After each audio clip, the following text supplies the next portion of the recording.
Greetings, comrades. My name is Dragantles. Welcome to another episode of Dragantles Theory.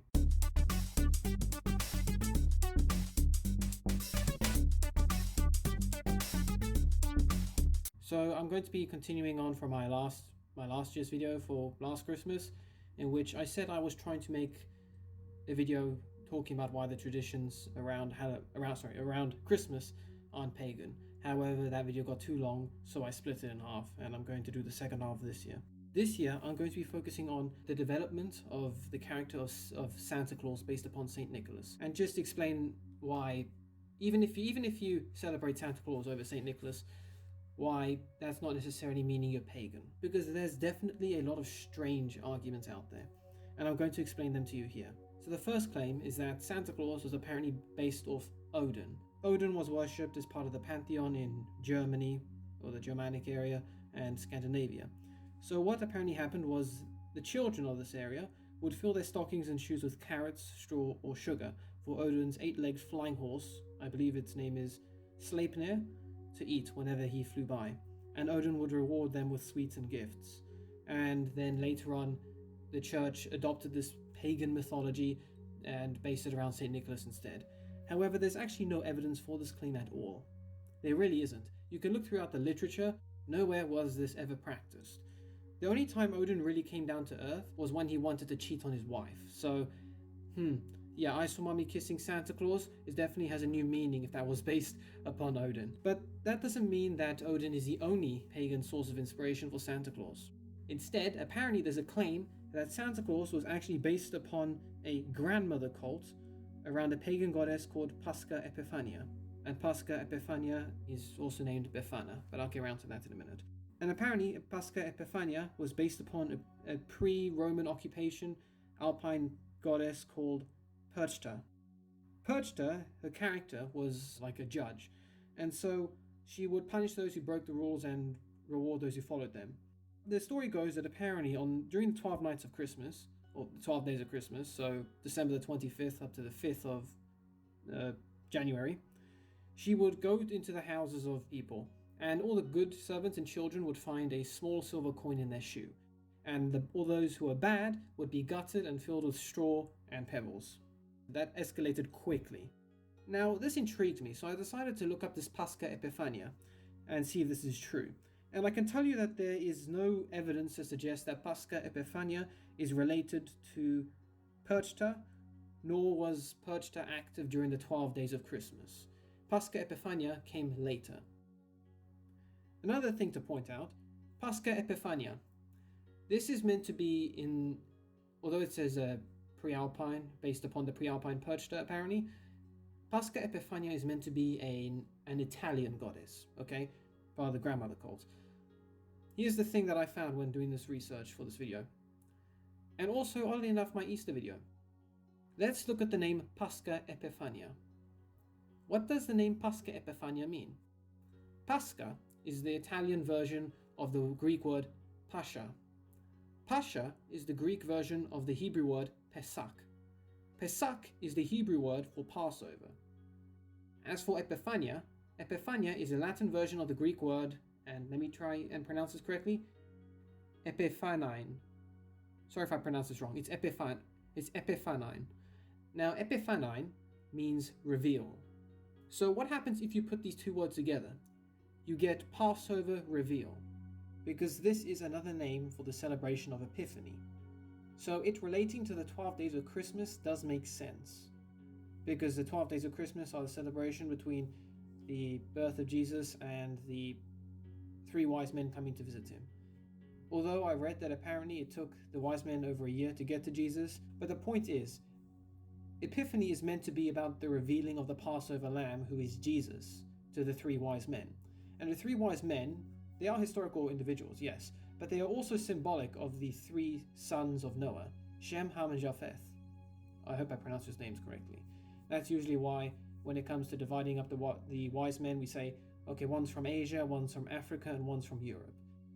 And that's because the inhabitants of those continents are meant to be descendants of Shem, Ham, and Japheth, respectively.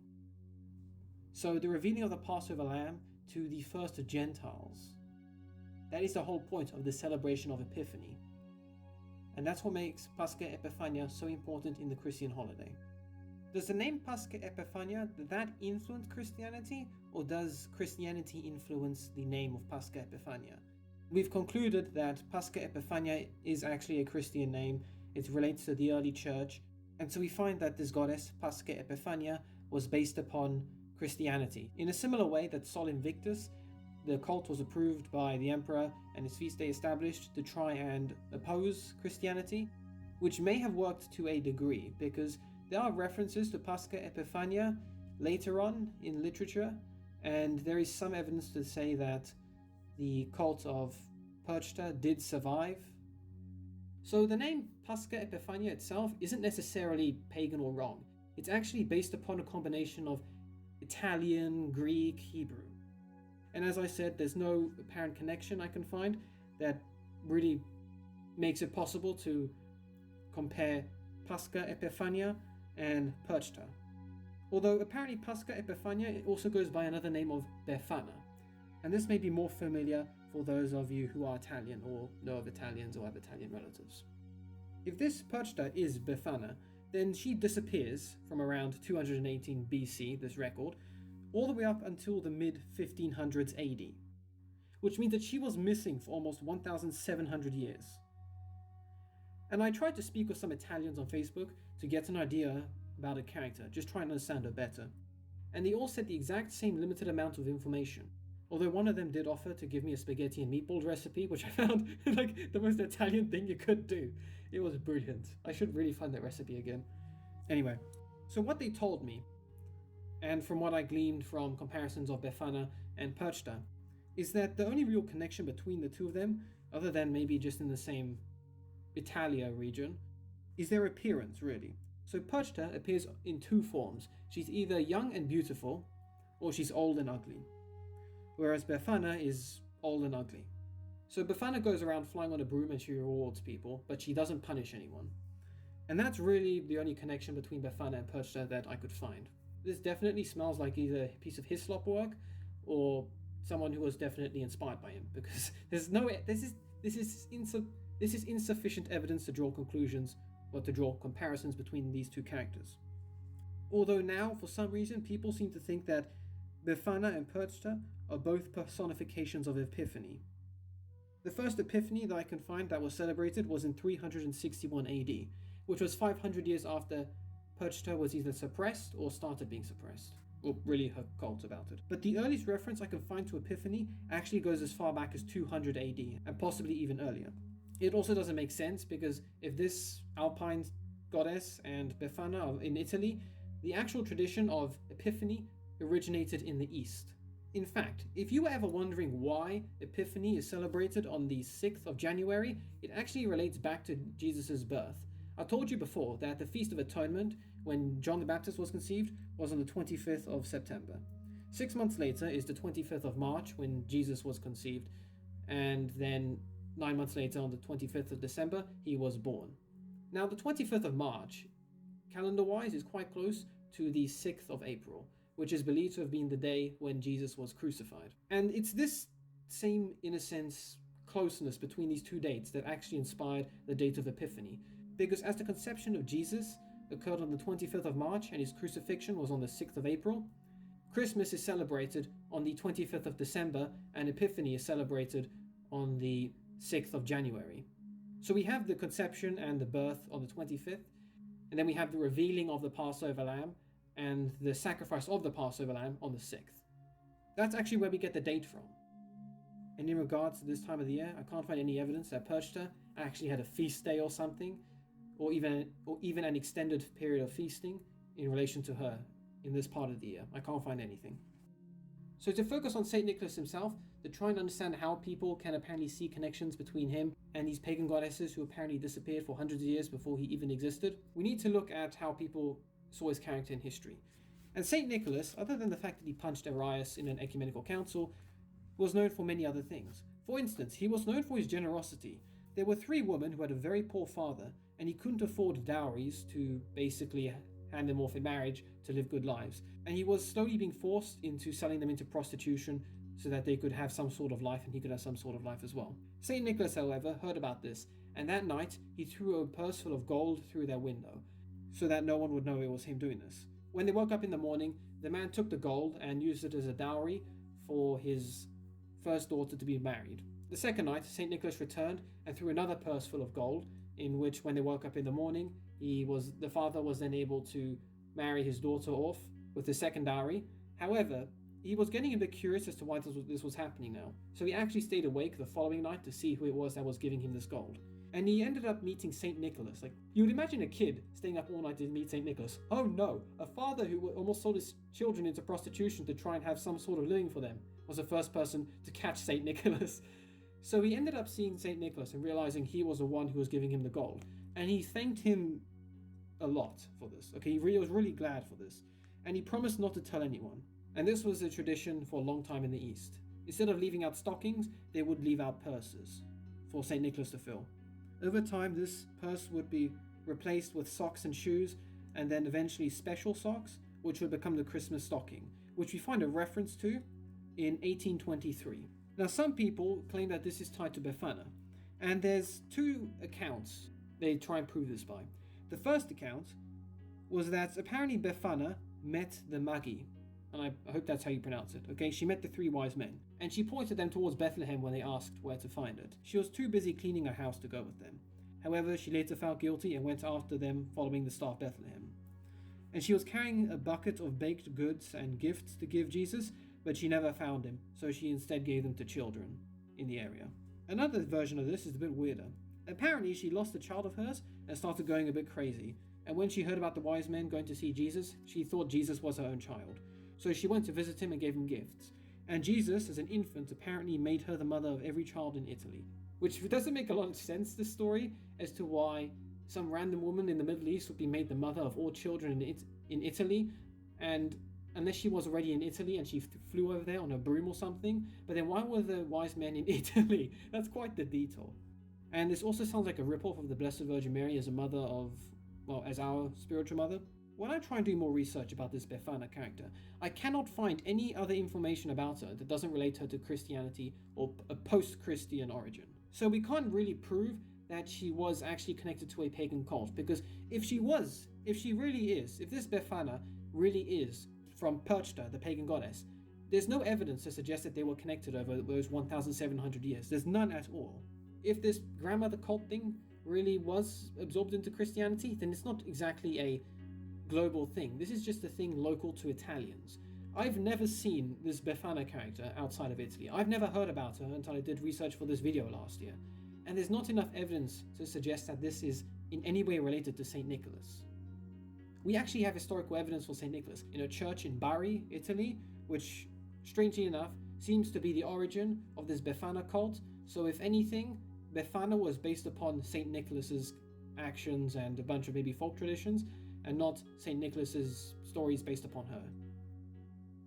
Even looking at what Befana is meant to give children nowadays, she sounds more like a ripoff of Santa Claus than the other way around. She gives coal to bad children in their stockings, and she gives sweets for good children.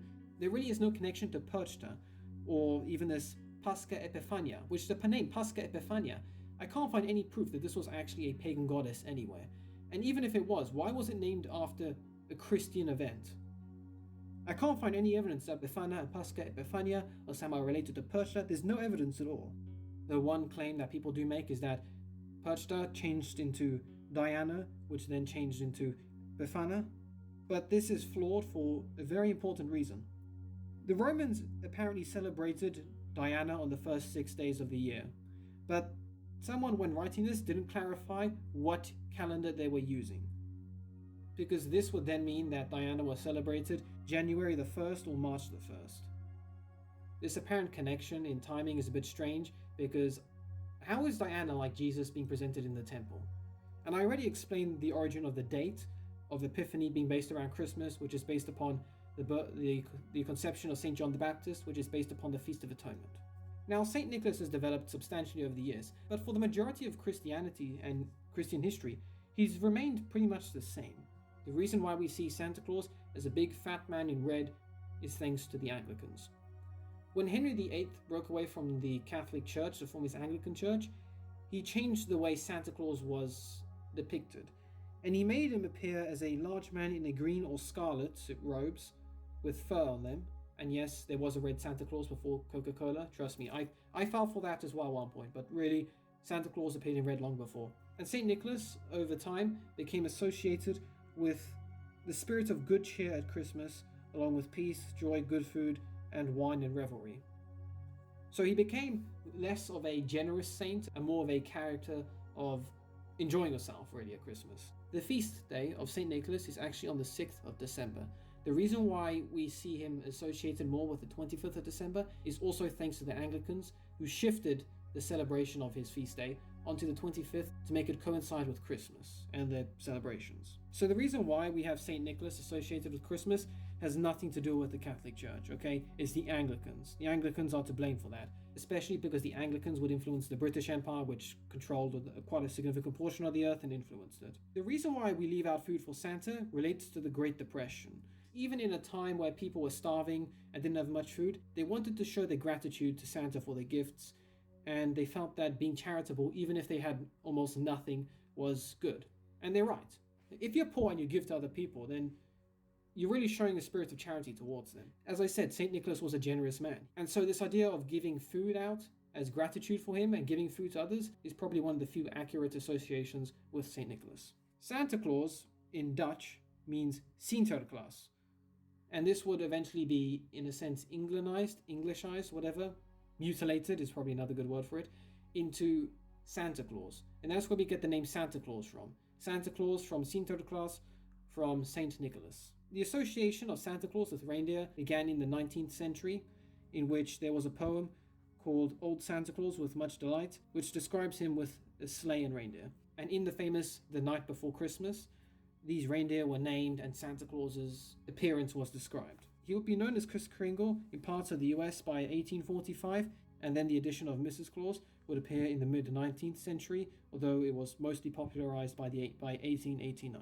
For some reason, these traditions really started appearing after the 19th century. I don't know why, to be honest, but compared to his, in a sense, Tudor version by Henry VIII, he would slowly become more associated with his Christian roots of St. Nicholas by becoming more charitable and philanthropic. So the aspects of Santa that we would find as controversial actually came after St. Nicholas. And all the legends attributed to St. Nicholas, talking about his generosity and the gifts he would give and everything, they actually appeared in a vacuum, or a void really, between the destruction of paganism and the emergence of neo-paganism also, or the embracement of old traditional folk stories in Italy. But even then, Italy is not some sort of headquarters or trademark center for Santa Claus. And so the idea of St. Nicholas and everything associated with him before he was destroyed by the Anglicans is not actually pagan. And nothing about the intention of Santa Claus is pagan either. The reason why we give out gifts during Christmas relates to St. Nicholas being a gift giver in general, and so on his feast day, people would be giving out gifts to each other. And then after the Anglican Church moved the celebration of St. Nicholas to coincide with Christmas, that idea of gift giving shifted over towards the 25th of December. But otherwise, gift giving actually existed before, and in some places it still happens in early December as opposed to the 25th. And there were also other gift givers out there like St. Wenceslas. One of the early practices of widespread gift giving actually was not the way you would expect it. Basically, the lords and rulers of a land would impose tributes and tithes on people who would then give gifts to those who were in charge, which definitely seems to be a bit unfair.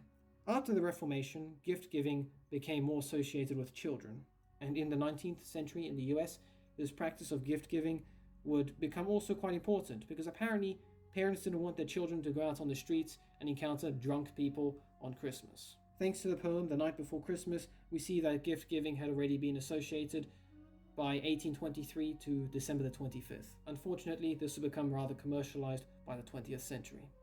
Just because Christmas has been commercialized, though, doesn't mean we can't use it for what it was originally intended. Even if we go on a more philanthropic version of the Anglicanized version of Christmas. It's a time to be generous and charitable, to come together to celebrate the birth of Jesus, and St. Nicholas as well if you want to celebrate his feast day on the 25th instead of the 6th. If you really want to celebrate Christmas the original way, I suggest you go to Mass on the 25th. If people do want to celebrate Christmas in the non-traditional way, in which we have Santa Claus coming and putting presents under the tree and him flying around on reindeer and sleigh and everything. There's not necessarily anything wrong with that. It depends on your intent. I can't necessarily speak on how people should celebrate Christmas, whether they should just reject Santa Claus or stop giving presents and ban Christmas movies or something, but there's not necessarily anything wrong with celebrating Christmas the way it is right now, just as long as you actually remember the roots of Christmas. So don't spend huge amounts on presents, don't spend a ton of time watching Christmas movies and forgetting to go to mass, because that could happen. Don't engorge yourselves on everything. Christmas is a time to be generous and thankful and charitable, and to remember that Jesus is being born. There's nothing wrong with that.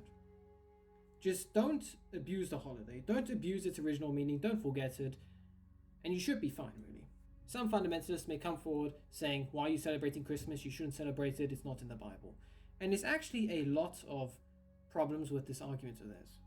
Other than the fact that we've proven that the origin of Christmas isn't pagan, and the traditions associated with Christmas aren't pagan, or their pagan meaning has been lost completely, no one uses them for pagan intent anymore. If they ever bring up the idea that Christmas isn't in the Bible, so it shouldn't be celebrated, just remind them that the feasts of Hanukkah and Purim are not commanded by God to celebrate in the Bible. The Feast of Purim may be celebrated in the Bible, and the origin specifically mentioned in all Bibles, because it's in the book of Esher, but nowhere does God actually tell them to celebrate Purim. Not only that, but the origin of Hanukkah is actually found in the book of Maccabees, which they reject as non-canon. So, according to them, Jews should not be celebrating the feasts of Purim or Hanukkah because God does not command them. Especially Hanukkah, because that's not found in their Bibles. And to counter the claims of the church baptizing pagan items into its use, so what? The Protestants and fundamentalists who disagree with us seem to think that God is powerless in reclaiming something. He can apparently baptize pagans' hearts and turn them into Christians, but he can't seem to baptize an object or a day that he created originally at one point and was later perverted by pagans. If the church baptized items and days into its calendar and usage to stop the pagans associating those days with paganism, what's wrong with that? You are literally reclaiming something the pagans took and using it to glorify God through. What's wrong with that? God created all the days of the earth. He created the entire earth for man to bring under his control and use it to glorify God through. And Solomon built an incredible temple out of the gold taken from pagans. What was wrong with that? As I said before, intent is what matters. If someone takes an item that's no longer used for paganism, or maybe has a similarity to paganism, like some guy was moaning about the use of candles, so what? What's wrong with using candles? What's pagan about them? Just because pagans use them doesn't mean it's a pagan item. It doesn't mean that you can't use them as some sort of symbolism in the church. So even if all the traditions of Judeo-Christianity were pagan at some point, so what? Are they used for paganism anymore? If they come forward and tell a Christian that they're worshipping the sun because of this symbolism, the Christian's going to go, oh, I never saw that before. And that's the point. No one is worshipping pagan gods knowingly. No one is doing anything with the intent of worshipping the pagan gods. And that's because they aren't. It's not designed for that. God is perfectly capable and powerful enough and holy enough to cleanse items and days into usage to praise and glorify him on them, or with them. There is nothing wrong with that.